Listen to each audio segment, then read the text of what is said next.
So in this case, if we have particular integral of 1 upon f d e की power x equals to 1 upon F e की power x हो, लेकिन अगर f ए 0 हो जाए तो ये जो फॉर्मुलेशन है ये हम लोग यूटिलाइज नहीं करते हैं, क्योंकि अगर 0 हो गया तो ये तो इन्फिनिटी हो गया।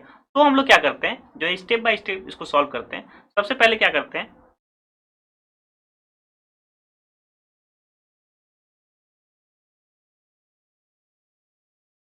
तो अगर एफ ए 0 होता है तो 1 अपॉन एफ डी ई की पावर एक्स को हम लोग क्या स्टेप, तो इसके बाद हम लोग क्या करते हैं, नीचे वाले एफ डी का क्या करते हैं, डिफ्रेंशिएशन करते हैं। तो क्या करते हैं हम लोग,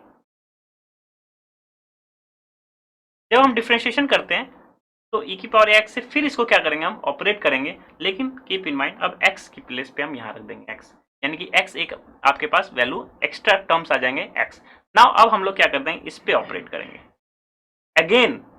ये फिर फर्दर f डैश a अगर 0 हो जाता है तो फिर ये प्रोसेस आगे स्टेप बाय स्टेप फिर से करेंगे हम लोग। मीन्स अगर ये f डैश a भी क्या हो जाए, 0 हो जाए, f डैश a भी क्या हो जाए, 0 हो जाए, तो फिर क्या करेंगे हम लोग, फिर फर्दर हम क्या करेंगे, एक बार और डिफरेंशिएशन करेंगे। अब इस पे क्या करेंगे, हम ऑपरेट करेंगे। Operate that means particular integral इसका निकालेंगे। क्लियर हो रहा है। अगर एफ ए 0 हो गया तो फिर हम क्या करते हैं, एक एक्स यहां लिखते हैं और उसका डिफरेंशिएशन करते हैं और फिर फर्दर इसका पर्टिकुलर इंटीग्रल निकालते हैं।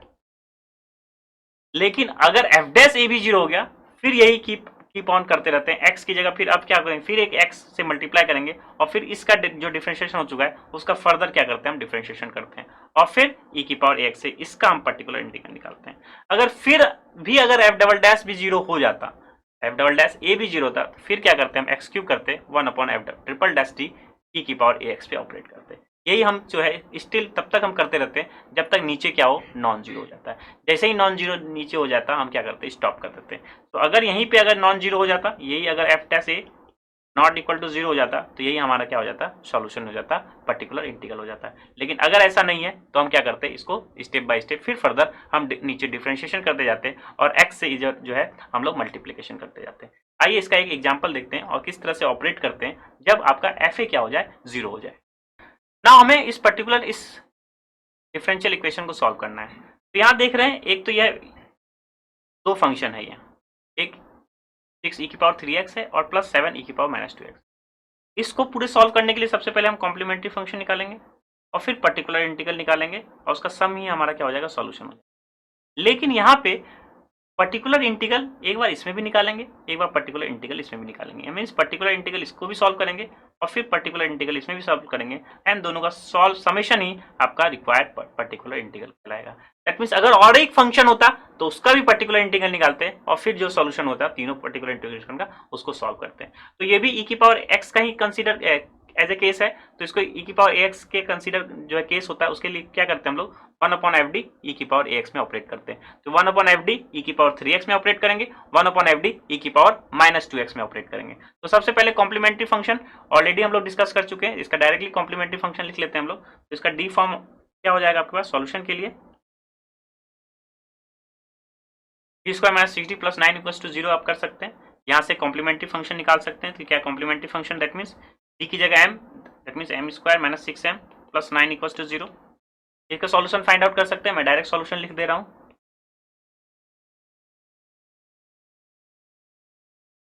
तो दिख भी रहा है m minus 3 whole of square को आप m square minus 6m plus 9 equals to 0 लिख सकते हैं। तो इसके रूट्स क्या हो गए, m equals to 3,3। That means roots क्या है, रियल है बट इक्वल है। रूट्स रियल भी है और इक्वल भी है। तो रूट्स रियल और इक्वल का कॉम्प्लीमेंट्री फंक्शन क्या होता है, c1 प्लस c2x करते हैं, दो आर्बिट्री कांस्टेंट, और e की पावर क्या करते हैं, जो रूट्स आया है 3x। तो ये क्या हो जाता है, इसका कॉम्प्लीमेंट्री फंक्शन हो जाता है। नाउ फॉर पर्टिकुलर इंटीग्रल आपके पास जो f ऑफ d है वो क्या है, यही है। तो f ऑफ d की वैल्यू क्या हो गई हमारे पास, d square minus 6d plus 9, यही f ऑफ d है। इसको ही ऑपरेट करेंगे हम एक बार इसमें एक बार इसमें फंक्शन। तो पर्टिकुलर इंटीग्रल क्या हो गया हमारे पास,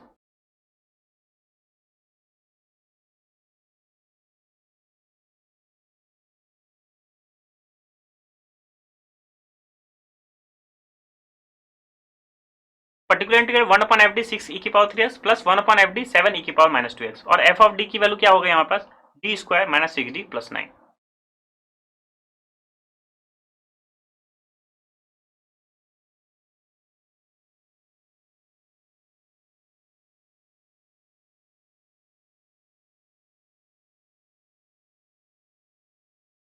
तो नाउ अब इसको हम किस पे ऑपरेट कर रहे हैं, e की पावर 3x में। तो क्या कह रहा है, जब जैसे e की पावर ax है उसको वैल्यू हम पुट कर देते हैं। तो यहाँ देखिए जब 3 को पुट किया जाएगा तो क्या हो जाएगा 3 स्क्वायर, अगर देखें यहाँ पुट करें क्या हो जाएगा 3 स्क्वायर माइनस 6 इंटू 3 प्लस 9, यही होगा।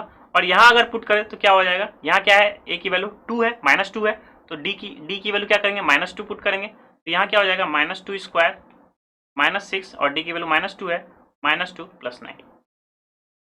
यहाँ इसलिए ऐसा भी लिख रहे हैं क्योंकि देख रहे हैं कि नीचे कोई जीरो तो नहीं हो रहा है। तो ये देख रहे हैं ये 9 है और ये -18 है प्लस 9 है, ये वैल्यू जीरो हो जा रही है।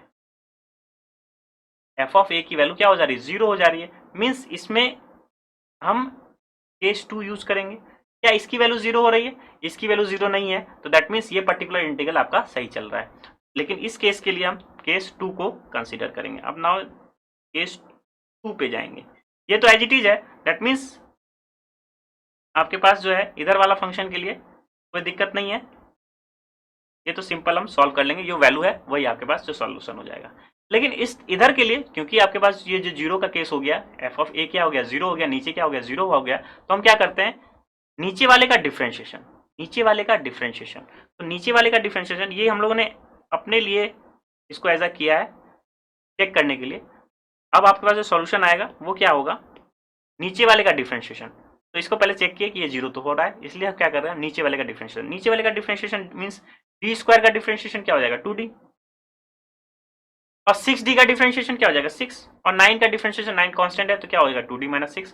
तो नीचे वाले का डिफरेंशिएशन किया, जब भी नीचे वाले का डिफरेंशिएशन करते हैं तो क्या प्रोडक्ट करते हैं, x से प्रोडक्ट करते हैं। और अब ऑपरेट किस पे करेंगे हम 6e की पावर 3x से, ठीक है, क्योंकि ये केस 2 का कंसीडर था। और इधर तो एज इट इज क्योंकि ये आपके पास जीरो नहीं था, इसकी वैल्यू -2 स्क्वायर प्लस -6 -2 प्लस 9 की वैल्यू केवल इवेल्युएट कर दें, वही आपके पास आंसर हो जाएगा। तो आंसर क्या क्या है 4 + 12 + 9।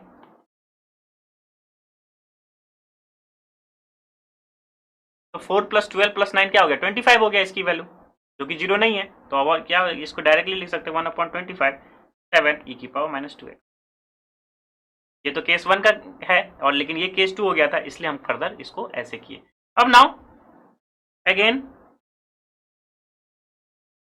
फिर a की वैल्यू क्या है 3, a की वैल्यू क्या है 3, फिर से रखते हैं इसमें 1/2, ये क्या हो गया 3 -6, और फिर फर्दर ये क्या हो गया 0 हो गया। फिर 0 हो गया मीन्स केस 2 हो गया, ये हम लोग चेक कर रहे थे। d की जगह हम लोग फिर से 3 रखेंगे, तो 2 इंटू 3 -6, तो नीचे क्या हो गया फिर से 0 हो गया, अगेन 0 हो गया। मीन्स फर्दर इसको क्या करेंगे हम केस 2 के कंसीडर की तरह यूटिलाइज करेंगे। तो फर्दर इसको क्या करेंगे हम डिफ्रेंशिएशन करेंगे नीचे। तो नीचे डिफ्रेंशिएशन करेंगे तो क्या हो जाएगा 2d का क्या हो जाएगा 2 हो जाएगा, सिंपल सॉरी 2d का डिफ्रेंशिएशन क्या हो जाएगा आपके पास